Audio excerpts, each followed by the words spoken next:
बिस्मिल्लाहिर्रहमानिर्रहीम। अस्सलाम वालेकुम। कैसे हैं आप लोग? ठीक ठाक हैं। आज हम नान के पकोड़े बनाने लगे हैं, जिसके लिए मैंने आलू और प्याज काट लिया।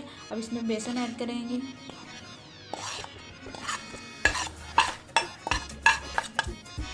धनिया, स्पाइसेस जाएंगे, नमक, आधा चम्मच सुरख मिर्च, हल्दी, थोड़ी सी अजवाइन, इससे इसकी ना खुशबू बहुत ज़्यादा अच्छी आती है पकौड़ों की। 1 चम्मच ज़ीरा, थोड़ा सा जर्दा कलर, आधा चम्मच चाट मसाला।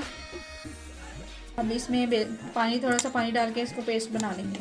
नान पकौड़े का मटेरियल मैंने तैयार कर लिया है। नान पकौड़ा बनाना बहुत ही आसान है। ये देखिए, इसका मैंने स्मूथ सा प्यारा सा पेस्ट बना लिया है। ये देखिए, अब हम इसको नान के ऊपर लगाएंगे। इसको बच्चे और बड़े सभी बड़े शौक से खाते हैं। नान के ऊपर लगा के इसको आपने डीप फ्राई कर लेना है।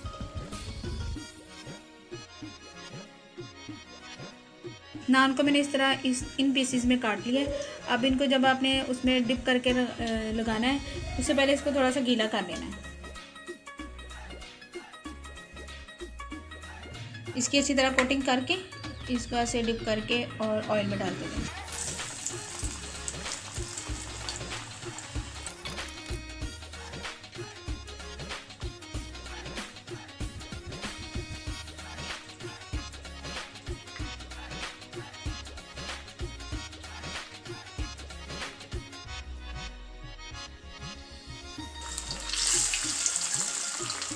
जितनी देर हमारे नान फ्राई हो रहे हैं, हम उतनी देर रायता तैयार कर लेते हैं। रायते में मैंने धनिया और पुदीने की चटनी डाल दी। अब इसको मिक्स करके प्यारा सा रायता बना लेंगे। रायते के साथ नान पकौड़ा बहुत अच्छा लगता है। हमने चटनी बनाने की जो रेसिपी थी वो शेयर कर दी थी आप लोगों के साथ। उसका लिंक ऊपर कॉर्नर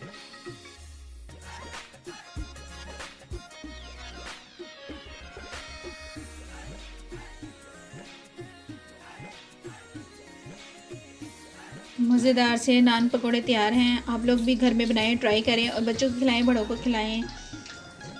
मिलते हैं नेक्स्ट वीडियो में, तब तक के लिए अल्लाह हाफिज़।